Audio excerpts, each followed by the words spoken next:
नमस्कार मैत्रिणींनो, श्री स्वामी समर्थ. आजच्या नवीन भागात नवीन रांगोळ्यांसोबत पुन्हा एकदा तुम्हा सर्वांचं मनापासून स्वागत आहे. तर मैत्रिणींनो, तुम्हाला आठवत असेल चैत्र महिन्यामध्ये आपण पूर्ण आठवड्याभरासाठीच्या लक्ष्मी मातेच्या पावलांच्या विविध रांगोळ्या बघितल्या होत्या. वेगवेगळ्या प्रकारच्या रांगोळ्या ते पण सुंदर पद्धतीने मी तुम्हाला काढून दाखवल्या होत्या.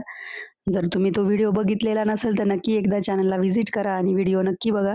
एकदम छान-छान असे लक्ष्मीचे पावलं आहेत. तर आज पुन्हा मी तुमच्यासाठी देवघरासमोर, दारासमोर किंवा तुळशीसमोर काढता येण्यासारखे एकदम 7 प्रकारचे 7 असे सुंदर रांगोळ्या म्हणजे लक्ष्मीच्या पावलांचे 7 प्रकार आणलेले आहेत. आणि एकदम सुंदर आहे, काढायला पण सोप्या आहे, दिसायला एकदम अट्रॅक्टिव्ह आहे. तुम्हाला नक्की जमतील आणि एकदम मन असं प्रसन्न होऊन जाईल. लक्ष्मी माता सुद्धा तुमच्या घरात येण्यासाठी उत्सुक असेल अशा रांगोळ्या आहेत ह्या. तर नक्की तुम्ही ट्राय करा. व्हिडिओ पूर्ण बघा मैत्रिणींनो.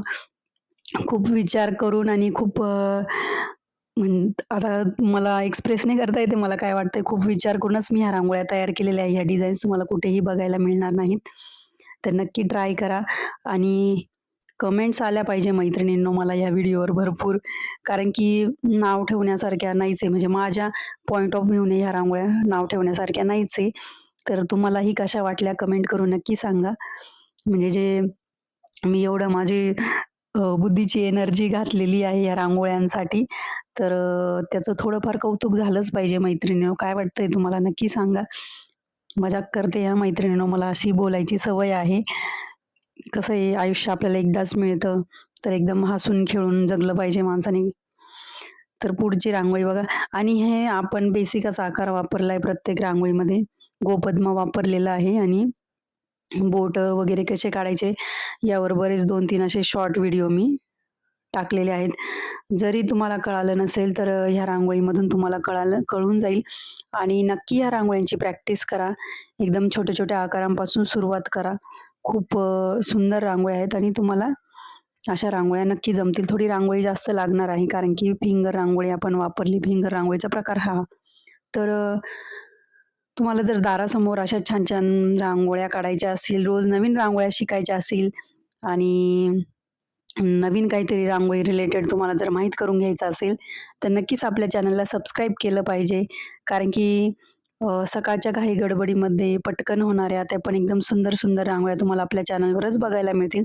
तर नक्की चॅनलला सबस्क्राईब करा आणि हे व्हिडिओ तुमच्या मैत्रिणींना पण जास्तीत जास्त शेअर करत चला. त्यांनाही नवनवीन डिझाईन्स बघायला मिळतील, शिकायला मिळतील. आणि आपण ह्या रांगोळ्यांमध्ये तुम्हाला सांगितल्याप्रमाणे कॉमन गोपद्म तर एक कॉमन डिझाइन वापरलेली आहे आणि कलर कॉम्बिनेशन पण लाल, पिवळा, केशरी असेच जास्त वापरलेलं आहे. मला मंगलताईंची नेहमी कमेंट असते मी जेव्हा पण ह्या रांगोळ्या काढते ना, त्यांची नेहमी कमेंट असते, की तुम्ही जे पावलांचा बोटाचा आकार आहे तो खूप सुंदर काढतात. तर थँक यू मंगलताई. कारण की तुम्ही दररोज माझे व्हिडिओ बघतात आणि रोज मला कमेंट करतात.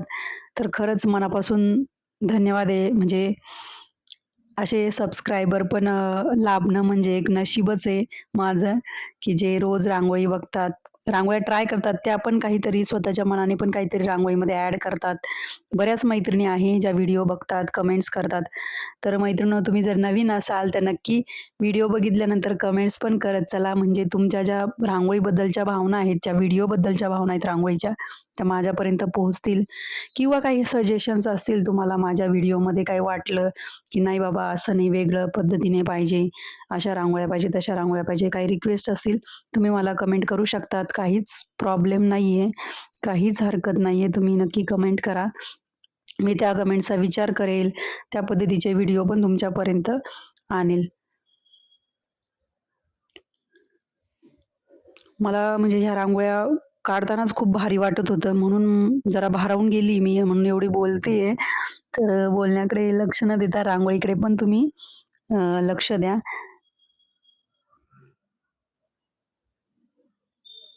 रोजसाठीच्या रांगोळ्या पण छान-छान आहेत. तुम्ही आधीचे व्हिडिओ पण वेळात वेळ काढून बघा. आता तर काय मुलांच्या शाळा पण सुरू झाल्या आहेत. मग थोडाफार तुम्हाला वेळ मिळतच असेल, तर नक्की तुम्ही व्हिडिओ व्हिडिओसाठी, रांगोळीसाठी थोडा वेळ काढत चला. प्रॅक्टिस करत चला रांगोळीची. प्रॅक्टिससाठी असा काही वेगळा वेळ नाही लागणार मैत्रिणींनो. तुम्ही रोज सकाळी फक्त 10 मिनिटे रांगोळीसाठी आपोआप रोज रांगोळी काढून आपोआप प्रॅक्टिस होईल. आणि दारासमोर जर रांगोळी काढत नसाल, तर नक्की रांगोळी काढा. खूप छान वाटतं, प्रसन्न वाटतं, एक पॉझिटिव्ह एनर्जी येते. जेव्हा तुम्ही दारामधून म्हणजे घरात प्रवेश करतात, तेव्हाच बघा रांगोळीकडे बघितल्यानंतर किती छान वाटतं ते. म्हणजे तुम्ही एक स्वतः अनुभव घेऊन बघा. मग बघा काय वाटतंय ते.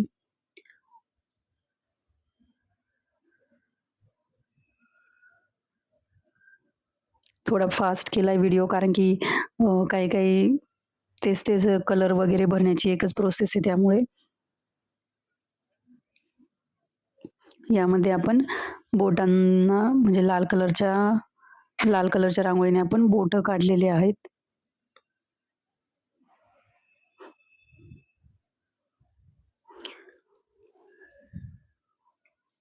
व्हिडिओ पूर्ण बघितल्यानंतर काय होतं मैत्रिणींनो, म्हणजे प्रत्येक स्टेप तुमच्या लक्षात येते. जे नवीन असतील, ज्यांना रांगोळी बिलकुल येत नाही, त्यांनी तर नक्कीच व्हिडिओ पूर्ण बघा. आणि ज्यांना रांगोळी येते ते फक्त फक्त फोटो बघूनही रांगोळी काढू शकतात. त्यांचा तर विषयच नाहीये काही. पण जे नवीन आहेत रांगोळीमध्ये, पण ज्यांना शिकण्याची खूप हौस आहे रांगोळी, म्हणजे आवड आहे, ते त्यांनी पूर्ण व्हिडिओ बघत चला, म्हणजे प्रत्येक स्टेप लक्षात येईल. तर बघा ही पण रांगोळी किती सुंदर आहे. आपण आपले बेसिक आकार वापरूनच रांगोळ्या तयार केलेल्या, ह्या डिझाईन्स तयार केलेल्या आहेत.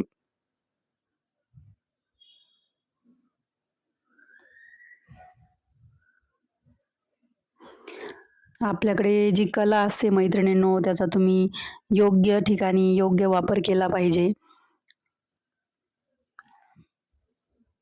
म्हणजे काय होतं माहिती आहे का, आपला पण दिवस असा आनंदात जातो जेव्हा आपण रांगोळी काढतो किंवा आपल्याला ज्या गोष्टींमध्ये आवड आहे, ती जर तुम्ही रोज केली ना, थोडा वेळ दिला ना त्या गोष्टीसाठी, तर खरंच छान वाटतं. आपलं मन पण त्यामध्ये रमून जातं आणि कला पण आपली जोपासली जाते. जर तुमच्याकडे असं दुपारी वेळ राहत असेल, तर तुम्ही खरंच तुमच्याकडे जर एखादी कला असेल किंवा तुम्हाला ती गोष्ट करायला आवडते, तर ती तुम्ही थोडा वेळ काढून करत चला. कारण की आपल्याला हे आयुष्य एकदाच मिळतं मैत्रिणींनो आणि ते अगदी आनंदाने जगलं पाहिजे. या रांगोळीमध्ये आपण खाली फूल काढलेलं आहे खालच्या साईडने आणि ही जी रांगोळी आहे पावलांची लक्ष्मी मातेची ती शेवटची रांगोळी आजच्या व्हिडिओमधली. यामध्ये आपण ओव्हल शेपमध्ये केंद्रवर्धिनी काढतोय आणि आतमध्ये थोडा हळदी कलर, पिवळा कलर भरून घेतलाय. जरा ओलसर कलर आहे म्हणजे मी आताच 1-2 दिवसापूर्वी तो वापरायला काढला आणि ते ठेवून तो तसाच राहिलेला ना. माझ्याकडे बरेच 2 वर्षापूर्वीचे कलर अवेलेबल आहेत अजून. कारण की आपण सध्या आता फक्त व्हाईट कलरमध्ये जास्त रांगोळ्या काढतो त्यामुळे कलर पण संपत नाही माझे. तर आजच्या ह्या 7ही लक्ष्मीच्या पावलांच्या रांगोळ्या कशा वाटल्या कमेंट करून नक्की सांगा आणि नक्की दारासमोर ट्राय करा. महालक्ष्मी माता प्रसन्न होऊन जाईल या रांगोळ्या बघून. तर नक्की ट्राय करा. आणि येणारे व्हिडिओ पण तुम्ही नक्की बघा मैत्रिणींनो. तुमच्या कमेंटची मी वाट बघेल. चला तर भेटूया पुढच्या भागात अशा सोप्या, सुंदर, झटपट होणाऱ्या रांगोळ्यांसोबत. तोपर्यंत धन्यवाद. Bye bye.